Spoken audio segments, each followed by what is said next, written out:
লঘুচাপের প্রভাবে সারা দেশে হচ্ছে বৃষ্টি, এতে জলাবদ্ধ হয়ে পড়েছে চট্টগ্রাম নগরীর নানা এলাকা। সেখানে এই মুহূর্তে আছেন আমাদের সহকর্মী সৈয়দ তামিম মাহমুদ। তামিমের কাছ থেকে জানতে চাইব, তামিম, চট্টগ্রামের কোন কোন এলাকায় জলাবদ্ধতা দেখা দিয়েছে? এবং আমি দেখতে পাচ্ছি আপনি যেখানে আছেন সেখানে হাঁটু পানি, কোথাও মনে হচ্ছে যে কোমর পানি। এখানে কি রকম অবস্থা দেখছেন? এবং ম্যানহোলগুলো বা এখানে কোনো ঢাকনা উঠানো আছে কিনা বা স্ল্যাব উঠানো আছে কিনা, মানে কি দেখছেন চিত্র?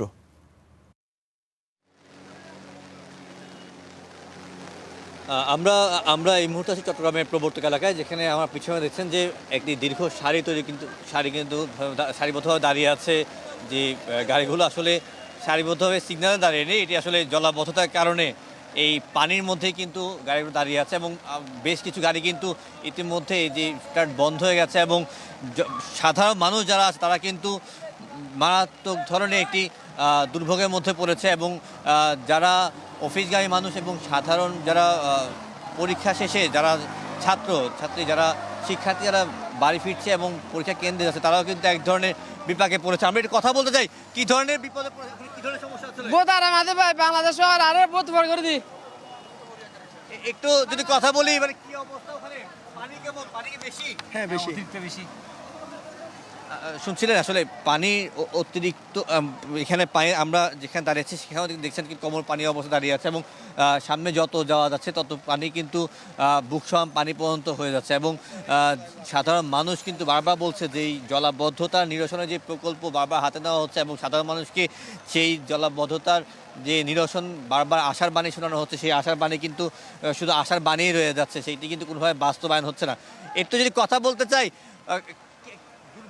কেমন দুর্ভোগ করতেছে আসলে? কেমন দুর্ভোগ? গরিবের দুর্ভোগ যেরকম এরকম আর কি। গরিবের দুর্ভোগের রাস্তা সব বন্ধ, পানি এক বুক পানি ভাঙে সাকে যেতেছি আমরা, এই আমাদের জীবন আর কি। শুনছিলেন আসলে, মানে আপনি মেডিকেলে আসছিলেন? হ্যাঁ, আমি মেডিকেলে আসছিলাম। কখন আসে, কতক্ষণ আসছে আপনাদের? এই যে সকাল 8টা থেকে আসছে, এখন মানে 2টার দিকে বাজছে আর কি। একটু একটু কথা বলতে চাই আসলে। আমার ক্যামেরাকে আমি একটু বলবো যে একটু যদি দেখায় আসলে কি ধরনের দুর্ভোগে পড়েছেন আসলে। আমি কমর ফাউন্ডেশন আসছি বুঝছেন, কপাতার মোড়ের থেকে খুবই কষ্ট করে আসছি। আমি আসছি মুরাদপুরের থেকে, আসছি যে 10 মিনিট হয় আসছি।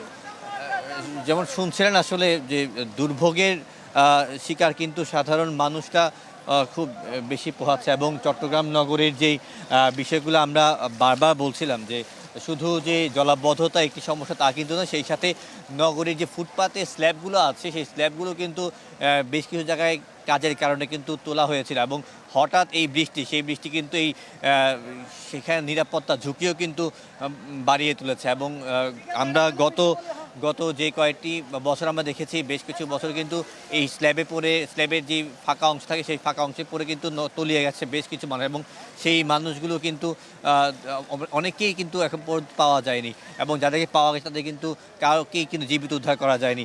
সেই একটি নিরাপত্তা ঝুঁকি কিন্তু রয়ে গেছে। এবং আমি যদি আমার একটু ডান পাশে দেখাই, সেখানে দেখবেন যে সাধারণ মানুষ কিন্তু এই যে ডান দিকে যে চলছে সেই চলার অনেকেই কিন্তু পড়ে গেছেন। এবং আমরা দেখেছি যে সকল বাইকগুলো রাখা থাকে সেগুলো কিন্তু স্রোতের কারণে সেই বাইকগুলো কিন্তু পড়ে গেছে। এবং যারা সাধারণ মানুষ আছে তারা কিন্তু এই মেয়রের কাছে বারবার দাবি জানাচ্ছেন যে এই দুর্ভোগ যাতে দ্রুত সময়ের মধ্যে লাঘব করা হয় এবং লাঘবের মাধ্যমে তাদের যেই জলাবদ্ধতা নিরসনের যেই আশ্বাস, সেটি আশ্বাস যাতে বাস্তবায়ন করা হয়।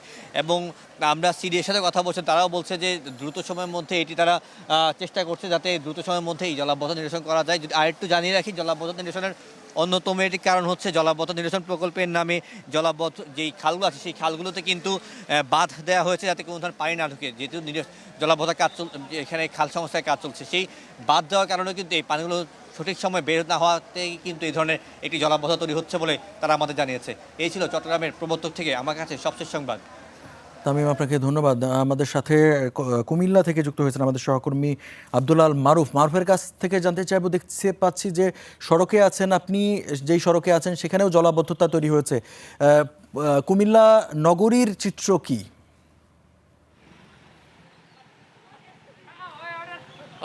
কুমিল্লাতে আসলে স্বল্প বৃষ্টিতে জলাবদ্ধতার ঘটনাটি নতুন নয়, পুরনো। একদম বলা চলে যে নগরীর বাসিন্দাদের বর্ষাকালের একটি বড় সমস্যা হচ্ছে এই যে জলাবদ্ধতা।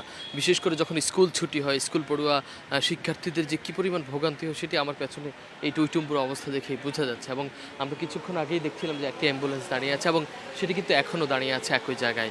এই যে অ্যাম্বুলেন্সটি নষ্ট হয়ে গেছে পানির কারণে। আমরা কথা বলেছি কিছুক্ষণ আগেও, আমরা এসেছিলাম, এসে দাঁড়িয়েছিলাম এই রাস্তার পাশে এবং আমরা দেখেছি যে অটো রিকশাগুলি দাঁড়িয়ে আছে রাস্তার পাশে। বেশিরভাগ অংশেই বলছিলেন যে এই যে পানির কারণে মূলত পানি প্রবেশ করেই তাদের গাড়িগুলি নষ্ট হয়ে গেছে।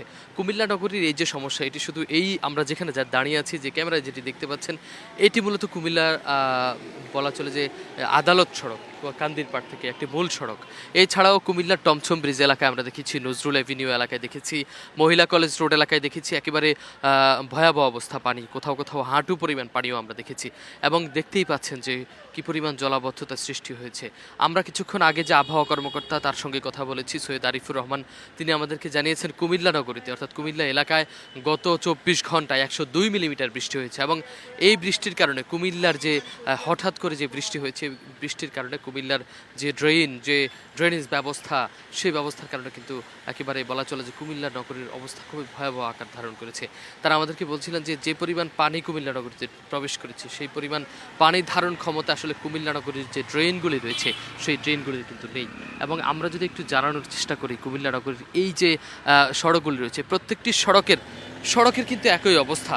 বলা চলে যারাই ক্ষমতায় আসেন কুমিল্লা নগরীতে, যারাই কুমিল্লা সিটি কর্পোরেশনের দায়িত্ব পান, প্রত্যেকেই আসার পরই আশ্বাস দেন যে কুমিল্লা নগরীর যে জলাবদ্ধতা সেটি নিরসন করবেন। নতুন প্রশাসকও সেই আশ্বাস দিয়েছেন।